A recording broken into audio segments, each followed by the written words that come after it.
Hello ladies and gentlemen, welcome to Beer Reviews. I have a really interesting beer right here. This one is Limoncello IPA by Siren, but I was just perusing the back of this. It is also by Mikeller and Farmstead, which is pretty cool. Obviously with a name like Limoncello IPA, I was expecting when I picked it up, just because I saw it, 9.1% IPA, thought wow, massive double IPA hot bomb. I was wrong.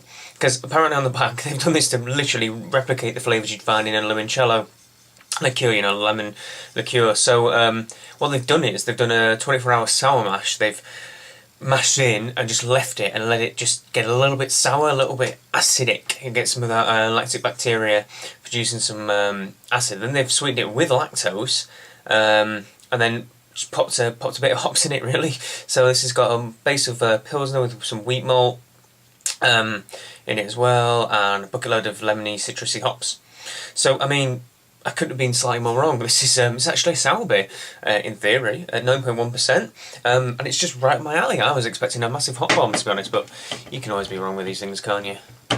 So, if I am using the world's worst bottle opener, that's the little angel one that you've probably seen me use before, if I can get it. Hey, crack the top, and we'll pour it into a little tasting glass. I'm going to use the Mikeller one because, you know, might as well when we've got the glassware. Although I could have used the Farmstead one, having said that. So, gentle pour, get some nice head on that, hopefully. There we go. We have a nice, quite a fairly standard copper colour, really. Lovely and clear, I might add. Nice little bit of head on the top as well. Lots and lots and lots of little, tiny little fizzy bubbles. It's been well conditioned, that's for sure. Head might be sticking around for the ride. Don't know if it'll lace, but there are some alcohol legs. There are some alcohol legs going on there because it is 9.1%. But there's quite a lot of alcohol legs. So let's get a nose on this fellow. Holy mother of God. Oh, that's really dank. That's really dank. That's a bag of marijuana right there. Wow, really fusty. If they have not used Citra in this, I will eat my hat because it's just, God, it's got the smell of stupidly dense, herbal, earthy Citra notes, with all the kind of mango and tropical fruits too. But that is dank. That's ridiculously dank. So it does smell like a double IPA, despite having a sour mash. God, it smells good. God, it smells good. And I will say, there's a little bit of alcohol in the nose, and I swear I smell some lemon too. Maybe it's just been put in my head with limoncello, but I can smell some lemon in there. Really stupidly dense and dank. A bit of tropical fruit too, and just a hint of kind of semi-sour lemon at the back of it.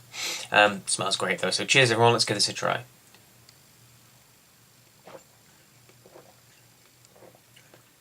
Oh, it's definitely sour. Yeah. Wow. That's really nice. That's really nice. The initial onrush of flavours is almost like a chunky, thick, almost like taking a spoonful of lemon pudding. You just get this like chunk of lemon on the front of the tongue. Then I'm getting just a lactic sourness across the back of the palate.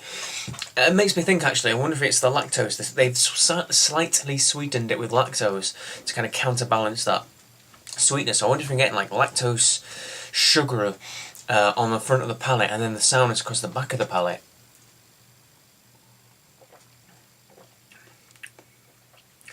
And I mean, you could not describe it any other way than lemon, than a bitter lemon flavour on the back of the tongue. I often say it when I have sour beers, I kind of go, I get like a bitter lemon flavour. The sourness can be like that, especially acetic sours.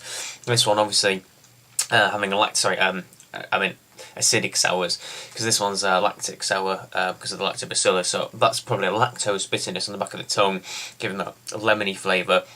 And the rays, I mean, they say they use a ton of hops. Yeah, there's a hoppy flavour there. I'm getting that dank denseness through. Definitely getting that dank denseness through. But it's not absolutely stupidly forefront to you. It is reserved in the back and is playing a supporting role. What's really coming through here is this initial sweetness and that sourness, and then just a little bit of dankness and hoppiness, just to temper it, give it a little bit of complexity, shall we say.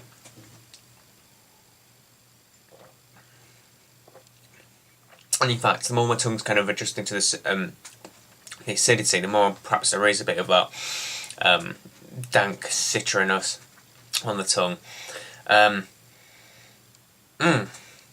This is lovely. I'm really enjoying this. I am really enjoying this. This is this sort of exciting sour beer that I do enjoy, and it's been done really well. I mean, Mikeller, Farmstead, Siren, 3 great breweries. They've come together and they have it's a really well thought through, very well executed beer. It's exciting, it's different. Branding perhaps, Limoncello IPA. I worry that people might pick it up and kind of go, ooh, IPA, Limoncello, sounds fun, and get it home and go, what the hell is this? Is this infected as hell? It's sour as anything. What on earth is this? Because if you haven't done what I've done and read the back, which I just did literally minutes before drinking it, you would be like, what on earth? I bought lemon juice in a bowl with a bit of extra flavour to it. There's a bit of alcohol, just a tiny bit of warmth in the belly too, after I've had those few sips. But I could really tuck into this. I could really sit back and enjoy this. I like these stronger sours. They just owe themselves to just sitting and sipping. Rating, I've got to give it a 9.5. I've got to give it a 9.5. This is just one of those beers that makes me smile and makes me so excited and so happy to be part of a craft beer movement that can produce beers like this and that can be sold commercially, because this is fantastic and totally alien to the fizzy glass of lager that people might be more used to. It's wonderful. If you like sours, you will enjoy this, because it has some level of complexity to it and it's interesting. If you don't like sours, this one is probably too lemony as an intro into it. I would go for perhaps one of the Cantillon Rosé de Gameroness or something, one of the fruit lambics that they do. That's a good way of getting in. Or Erd Beersels, Erd Gers, because it's got less of the sour, less of the acidic sourness and more of the Britty funkiness, just to kind of get you used to those flavours before you get super sours like this and in the Flemish Reds and stuff. So 9.5, wonderful beer. God, it's a surprise to have, it was a surprise to read it on the back, and it's a surprise on the tongue, and it's lovely. It's really nice. So please like, favourite, comment, subscribe. If you get your hands on some, tell me what you think. It is an interesting beer. It really is interesting, and it will be one of the very rare few chances that you will get to get your hands on Hill Farmstead outside of Vermont in the US. And Hill Farmstead do not do bad beers. I can attest to that because I could have stayed in their brewery all day, every day. So until the next beer review, everyone, cheers.